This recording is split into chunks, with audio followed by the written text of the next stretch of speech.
निसर्गाचे माहितीपट पाहताना आपल्याला सहसा काय दिसतं याचा मी विचार करत होतो. हो, म्हणजे आपण अनेकदा बघतो ना, शांतपणे चरणाऱ्या हरणांचा कळप असतो किंवा काहीतरी तसंच. अगदी तेच. किंवा फांदीवर बसलेले पक्षी असतील, एकत्र वावरणारे प्राणी असतील. वरवर पाहता निसर्ग अतिशय शांत आणि शिस्तबद्ध वाटतो.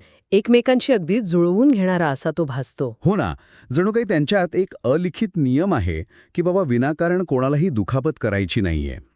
पण जेव्हा आपण या सगळ्याच्या खोलात जातो ना, तेव्हा माझ्या मनात नेहमी एक प्रश्न येतो. कुठला प्रश्न? म्हणजे जर जगण्यासाठी जंगलात एवढा भयानक संघर्ष आहे, अन्नासाठी प्रत्येक क्षणी जीवघेणी स्पर्धा आहे, तर हे प्राणी एकमेकांना थेट मारून का टाकत नाहीत? हा, खरंच खूपच रंजक प्रश्न आहे. म्हणजे हा जो सभ्यपणा आपल्याला दिसतो, तो खरंच त्यांच्यातल्या चांगुलपणाचा भाग आहे की त्यामागे काही वेगळंच थंड डोक्याने केलेलं गणित दडलेलं आहे? हा खरोखरच एक अत्यंत गुंतागुंतीचा आणि मानवी समजुतींना धक्का देणारा प्रश्न आहे. आणि याच प्रश्नाचं उत्तर शोधण्यासाठी आपण आजही सखोल चर्चा करत आहोत. नक्कीच. श्रोत्यांसाठी सांगतो की आपला आजचा विषय आहे रिचर्ड डॉकिन्स यांच्या अत्यंत गाजलेल्या द सेल्फिश जीन या पुस्तकातील एक विशेष प्रकरण. हो, ज्याचं नाव आहे आक्रमकता, स्थिरता आणि स्वार्थी यंत्र, किंवा इंग्रजीत सांगायचं तर aggression, stability and the selfish machine. बरोबर. या चर्चेत आपण केवळ वरवर काय घडते हे पाहणार नाही आहोत, तर निसर्गात प्राणी जे काही करतात त्यामागचे अत्यंत स्वार्थी आणि गणितीय कारण का आणि कसे काम करते हे उलगडणार आहोत. अगदी बरोबर. कारण आपण फक्त बाह्य वर्तन बघतो, पण जनुकांच्या पातळीवर काय चाललंय हे पाहणं जास्त महत्वाचं आहे. मला आठवते लहानपणी विज्ञानाच्या पुस्तकांमध्ये किंवा काही जुन्या माहितीपटांमध्ये आपण ऐकायचो की निसर्गात एक प्रकारचा समतोल असतो. हो, तो प्रजातीच्या भल्यासाठी असतो असा एक गोड गैरसमज पसरलेला होता. हो ना, म्हणजे प्राणी प्रजातीच्या भल्यासाठी काम करतात असं मला वाटायचं. जेव्हा दोन हरणे एकमेकांशी शिंगे अडकवून लढतात तेव्हा ते एकमेकांचा जीव घेत नाहीत. खरं तर ते हातमोजे घालून बॉक्सिंग करण्यासारखं वाटतं आपल्याला. अगदी तेच. दोन बॉक्सर रिंगमध्ये उतरतात, एकमेकांना मारतात, पण त्यांचा उद्देश एकमेकांचा जीव घेणं हा नसतो. फक्त कोण श्रेष्ठ आहे हे ठरवणे हा असतो. हो, म्हणजे त्यांच्यात एक प्रकारची खिलाडू वृत्ती असते असं मला वाटायचं. पण डॉकिन्स यांचं हे पुस्तक वाचताना माझ्या या सगळ्या जुन्या समजुती पार चुकीच्या ठरल्या. बरोबर. कारण अनेक दशके कॉन्राड लॉरेन्झ यांच्यासारख्या प्रसिद्ध शास्त्रज्ञांनाही अगदी हेच वाटायचे. अच्छा, म्हणजे शास्त्रज्ञांचाही हाच समज होता तर? हो ना, त्यांना वाटायचे की प्राणी प्रजातीच्या भल्यासाठी एकमेकांशी लढताना संयम बाळगतात. पण डॉकिन्स यांच्या स्वार्थी जनुकांच्या सिद्धांतानुसार हा विचार मुळातूनच चुकीचा आहे. बापरे, म्हणजे तो पूर्णपणे चुकीचा आहे? अगदी 100%. निसर्गात प्रजातीचे भले असा कोणताही उदात्त विचार अस्तित्वात नसतो. तिथे फक्त आणि फक्त एकाच गोष्टीचा स्वार्थ चालतो. आणि तो म्हणजे जनुकांचा स्वार्थ, बरोबर? अगदी अचूक. एकाच प्रजातीतील प्राणी खरं तर एकमेकांचे सर्वात मोठे आणि धोकादायक स्पर्धक असतात. म्हणजे एका वाघाचा सर्वात मोठा शत्रू दुसरा वाघच असतो. हो, कारण त्यांना एकच प्रकारचं अन्न हवं असते, सारखाच निवारा हवा असतो आणि तोच जोडीदार हवा असतो. बरं, मग जर ते इतके मोठे स्पर्धक आहेत तर ते एकमेकांचा थेट काटा का काढत नाहीत? हाच तर मुख्य प्रश्न आहे. कारण प्रतिस्पर्ध्याला थेट मारून टाकणे यात खूप मोठा धोका आणि जीवघेणी किंमत मोजावी लागते. अच्छा, म्हणजे स्वतःचा जीव जाण्याची भीती असते तर? नक्कीच. डॉकिन्स यांनी पुस्तकात सील बाह्य म्हणजे एलिफंट सील प्राण्याचे एक अत्यंत अंगावर काटा आणणारं उदाहरण दिलं आहे. हो, मी वाचलंय ते. ते प्राणी आकाराने प्रचंड असतात ना? प्रचंड म्हणजे अत्यंत विशाल असतात.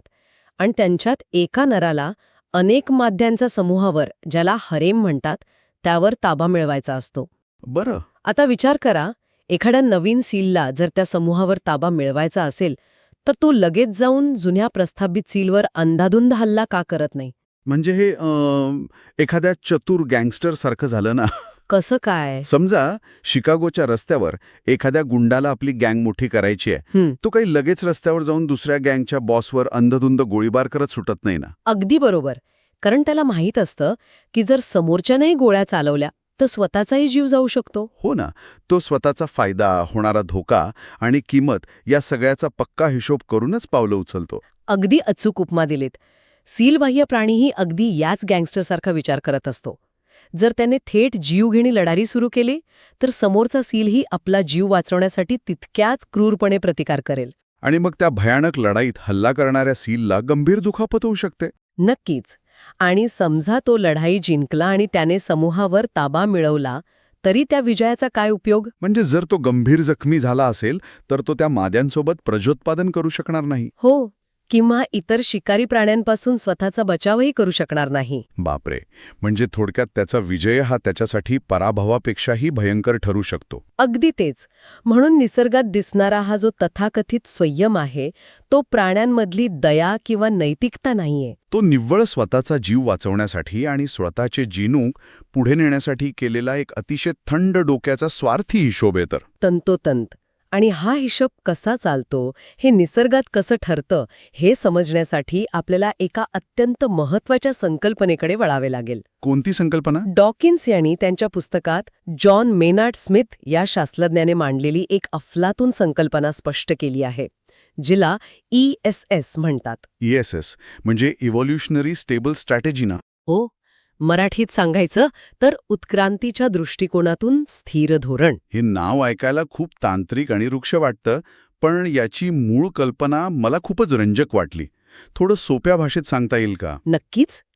ESS म्हणजे निसर्गाने पूर्व प्रोग्राम केलेलं असं एक धोरण किंवा वागणुकीची पद्धत जी जर एखाद्या लोकसंख्येच्या बहुतांश भागाने स्वीकारली तर इतर कोणत्याही पर्यायी धोरणाकडून ते मोडून काढले जाऊ शकत नाही, होय ना? बरोबर. त्यात कोणीही घुसखोरी करून तो समतोल बिघडवू शकत नाही. हे समजण्यासाठी आपण पुस्तकातील हॉक आणि डव ह्यांचे एक अत्यंत प्रसिद्ध संगणकीय मॉडेल घेऊया. हो, हे मॉडेल खरोखरच विचार करायला लावतं. समजा प्राण्यांच्या एका काल्पनिक गटात लढण्याचे दोनच मुख्य पद्धती आहेत. एक आहे हॉक, म्हणजे गरुडासारखी आक्रमक वृत्ती. हे हॉक प्राणी मरेपर्यंत किंवा कुणाला तरी गंभीर दुखापत होईपर्यंत लढतच राहतात ना, ते कधीच माघार घेत नाहीत. अगदी बरोबर. आणि दुसरी पद्धत आहे डव, म्हणजे कबुतरासारखी शांतताप्रिय वृत्ती. हे डव प्राणी फक्त धमक्या देतात असं मी वाचलं होतं. एकमेकांसमोर छाती फुगवून उभे राहतात, एक प्रकारचं प्रदर्शन करतात. हो, पण जेव्हा प्रत्यक्ष हल्ला होण्याची वेळ येते तेव्हा ते घाबरून पळून जातात. ते कधीच कुणाला जखमी करत नाहीत. अच्छा, मग आता आपण एक मानसिक प्रयोग करून बघूया का? नक्कीच. कल्पना करा की एका जंगलात फक्त आणि फक्त डव्स प्राणी आहेत. म्हणजे ते एकमेकांशी कधीच रक्तरंजित लढाई करत नाहीत, सगळीकडे शांतता आहे. हो, अशा या आदर्श आणि शांततापूर्ण गटात जर अचानक कुठून तरी एक हॉक आला किंवा उत्परिवर्तनाने म्हणजे म्युटेशनने एखादा प्राणी हॉक बनला तर काय होईल? तर तो एकटा हॉक त्या सगळ्या डव्सवर सहज राजासारखा राज्य करेल. अगदी बरोबर. कारण डव्स कधीच परत हल्ला करणार नाहीत, ते फक्त पळून जातील. त्यामुळे त्या हॉकला अन्नासाठी किंवा जोडीदारासाठी कुणाशीच स्पर्धा करावी लागणार नाही. तो जे बघेल ते त्याचं होईल. आणि यामुळे काय होईल?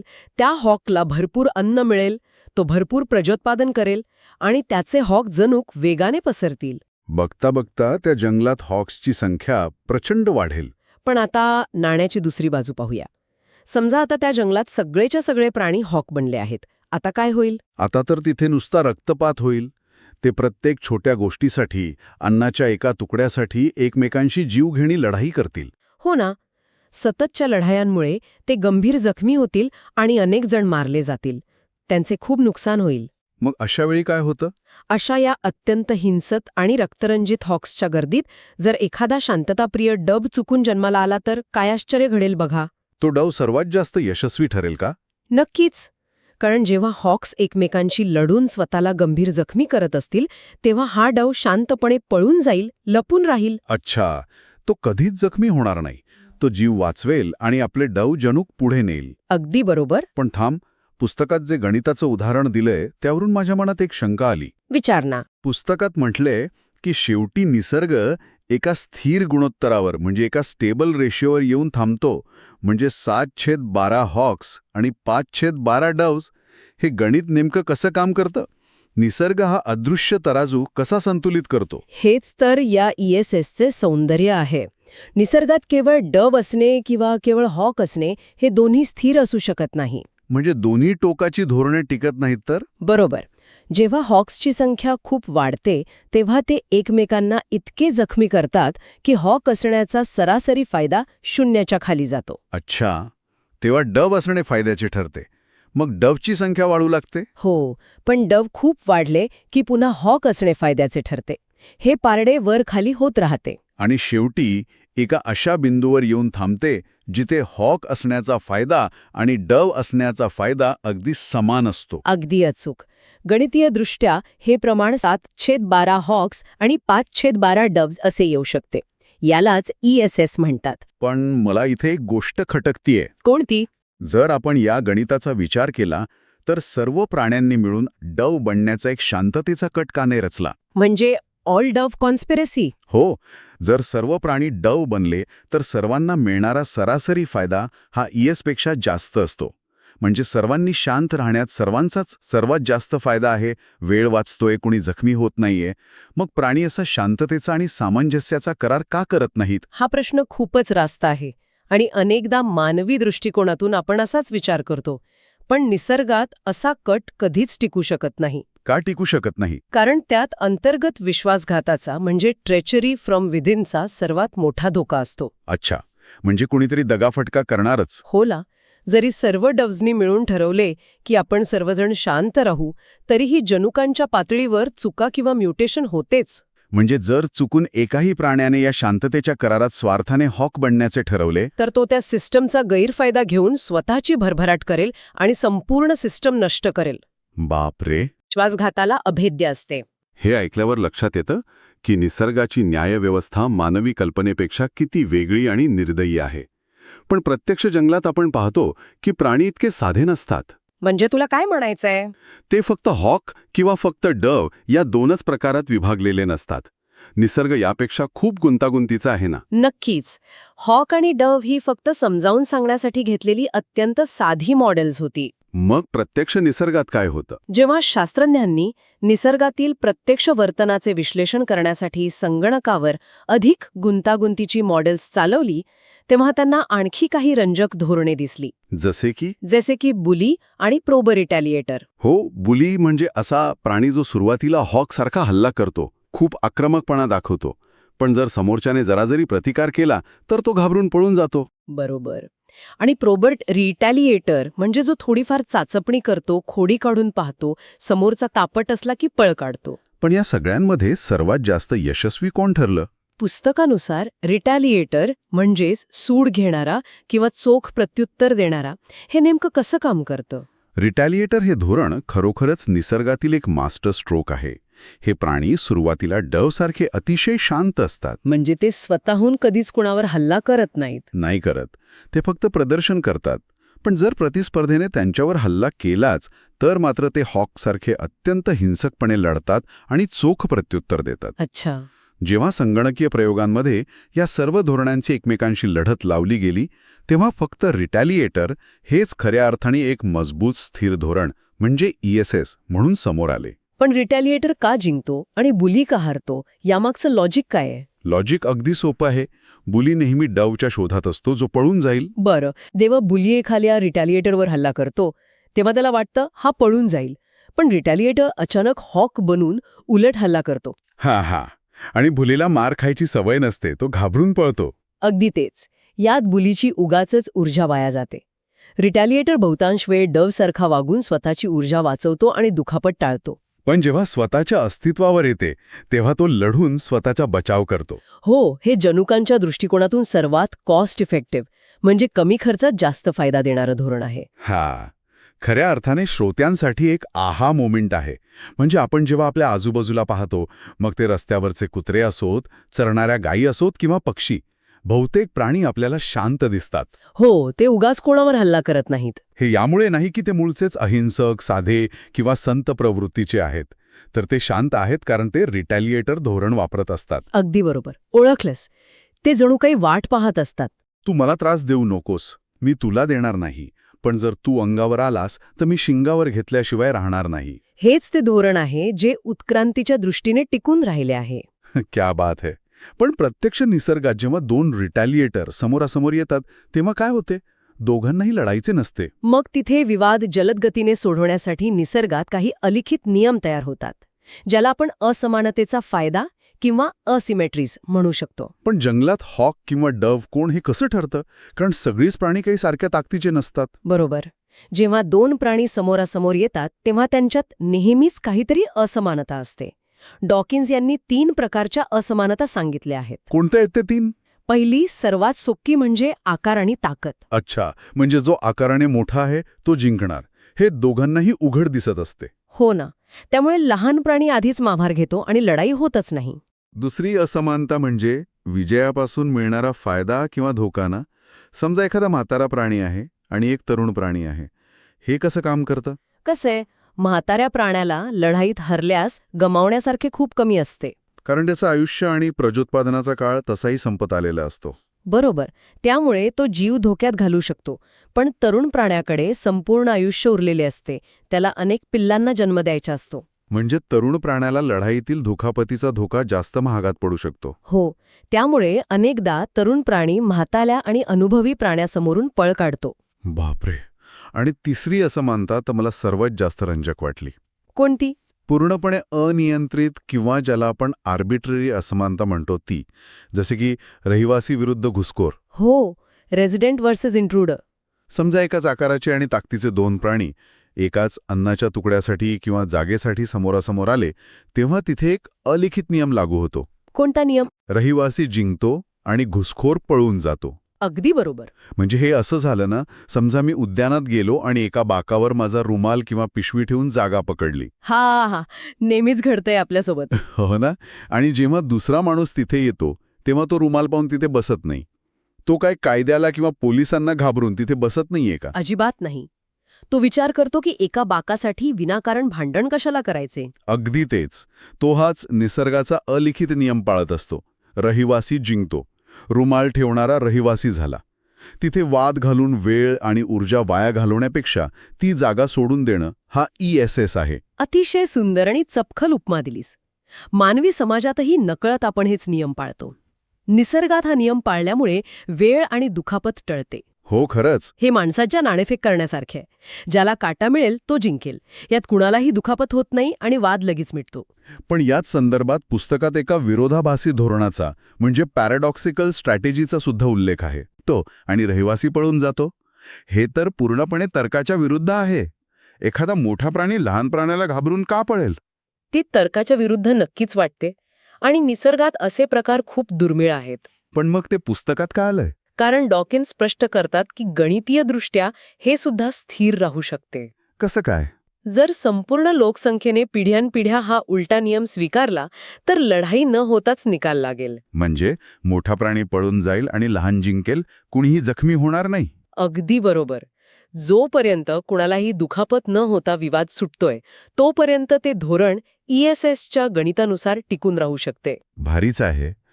आपण आत्तापर्यंत प्राण्यांचा बाह्य वर्तनाबद्दल बोललो. कोण पळतं, कोण मारतं, कोणाचा आकार मोठा आहे. पण या सगळ्याचं नियंत्रण कोण करतंय? नियंत्रण? आणि पुस्तकाच्या मूळ शीर्षकाचा स्वार्थी जनुकांचा काय संबंध आहे? हाच या संपूर्ण चर्चेचा गाभा आहे आणि इथूनच आपण निष्कर्षाकडे जातोय. प्राण्यांची ही जी सर्व बाह्य वर्तणूक आपण डोळ्यांनी पाहतो ती त्यांच्या जनुकांनी ठरवलेली असते. म्हणजे जनुके स्वतः विचार करतात का? नाही, जनुके स्वतः विचार करत नाहीत. ते फक्त प्रोग्राम चालवतात. अच्छा. आणि या जनुकांसाठी त्यांचा दीर्घकालीन पर्यावरण म्हणजे फक्त बाहेरचे जंगल नसते. मग काय असते? तो असतो जीन पूल. जीन पूल? हो. जीन पूल म्हणजे त्या प्रजातीतील सर्व जनुकांचा एकत्रित संच. एका जनुकाच्या यशाचं गमक हे जीन पूलमधील इतर जनुकांच्या उपस्थितीवर अवलंबून असते. म्हणजे एखादं जनुक चांगलं असतं किंवा वाईट असतं म्हणजे नेमकं काय? ते नीतिमत्तेच्या किंवा नैतिकतेच्या दृष्टीने चांगलं नसतं का? अजिबात नाही. निसर्गात नैतिकता नसते. मग चांगलं जनुक कशाला म्हणायचं? पूलच्या पार्श्वभूमीवर टिकून राहण्यास सक्षम आहे. आणि इतर जनुकांशी सहकार्य करण्यासही सक्षम आहे. बरोबर आहे? होय. जीन पूल हा हळूहळू एक उत्क्रांतीच्या दृष्टीने स्थिर असलेला संच बनलेला असतो. याचा अर्थ असा की जर एखादे नवीन उत्परिवर्तित झालेले जनुक या जीन पूलमध्ये आले, समजा एखादे अत्यंत हिंसक हॉक जनुक आले, हो, पण ते इतर जनुकांशी सहकार्य करू शकत नसेल किंवा या स्थिर संचात बसत नसेल, तर निसर्ग त्याला निर्दयीपणे नष्ट करतो. अगदी बरोबर. आपले शरीर किंवा कोणत्याही प्राण्याचं शरीर हे एक अत्यंत सुव्यवस्थित यंत्र आहे. ज्याला डॉकिन्स सर्व्हायव्हल मशीन म्हणतात. हो, हे शरीर इतके छान काम करते ते यामुळे नाही की जनुके एकमेकांशी प्रेमाने राहतात. मग कशामुळे? तर ते यामुळे की शरीरातील सर्व स्वार्थी जनुके या स्थिर संचाचा भाग म्हणून एका कार्टेलसारखे एकमेकांशी सहकार्य करण्यास बांधील असतात. जेणेकरून ते स्वतःला सुरक्षितपणे पुढच्या पिढीत पोहोचवू शकतील. तंतोतंत. म्हणजे प्राण्यांमधील ज्या लढाया, जो संघर्ष आपण उघड्या डोळ्यांनी जंगलात पाहतो, ते तर हिमनगाचे फक्त टोक आहे. खरा ESSचा खेळ हा प्राण्यांच्या शरीराच्या आत पेशींमध्ये जनुकांच्या पातळीवर अत्यंत शांतपणे पण तितक्याच स्वार्थीपणाने आणि निर्दयीपणे चालू असतो. आणि म्हणूनच आपण सुरुवातीला जो प्रश्न विचारला होता त्याचं उत्तर इथे मिळतंय. हो ना. निसर्गात दिसणारी शांतता, संयम किंवा वरवर दिसणारा सभ्यपणा हा कुठल्याही नैतिकतेचा, दयेचा किंवा चांगुलपणाचा भाग नाही. तो केवळ स्वार्थी जनुकांनी स्वतःला वाचवण्यासाठी, स्वतःची ऊर्जा वाचवण्यासाठी आणि भविष्यात टिकून राहण्यासाठी निवडलेला एक अत्यंत अचूक आणि गणितीयदृष्ट्या स्थिर असा मार्ग आहे. किती अचूक आणि मानवी अहंकाराला धक्का देणारा हा निष्कर्ष आहे. आपण आज पाहिलं की निसर्गातील तथाकथित सभ्यपणा हा खरं तर हॉक, डव आणि विशेषतः रिटेलिएटर या धोरणांचा एक अत्यंत गुंतागुंतीचा खेळ आहे. ऊर्जा वाचवण्यासाठी आणि विनाकारण दुखापत टाळण्यासाठी जनुकांनी तयार केलेली ही एक अत्यंत स्वार्थी पण भक्कम अशी व्यवस्था आहे. खरंच. जाता जाता श्रोत्यांसाठी एका प्रश्नावर विचार करणे नक्कीच रंजक ठरेल. कोणता प्रश्न? जर आपले संपूर्ण जीवशास्त्र, आपला संयम, एकमेकांशी वागण्याचे आपले अलिखित नियम हे केवळ स्वार्थी जनुकांच्या रिटॅलिएटर धोरणातून आणि असमानता टाळण्याच्या गणितातून आले असतील, तर आपण ज्याला न्याय, हक्क, नैतिकता किंवा मालमत्तेचा अधिकार म्हणतो ते सर्व खरोखरच काही उदात्त मानवी मूल्य आहेत का? हाच तो प्रश्न आहे. की ती फक्त आपल्या स्वार्थी जनुकांनी ऊर्जा वाचवण्यासाठी आणि स्वतःचा बचाव करण्यासाठी तयार केलेली एक अत्यंत गुंतागुंतीची आणि सुंदर जैविक फसवणूक आहे. खूपच विचार करायला लावणारा मुद्दा आहे हा. तो शिकागो गँगस्टर फक्त जंगलातील सीलबाह्य प्राण्यांमध्ये नाही, तर कदाचित आपल्या सर्वांच्याच आत अत्यंत शांतपणे स्वतःचा हिशोब मांडत बसलाय. नक्कीच. यावर नक्की विचार करा. पुन्हा भेटूया अशाच एका नव्या आणि विचार करायला लावणाऱ्या सखोल अभ्यासासह.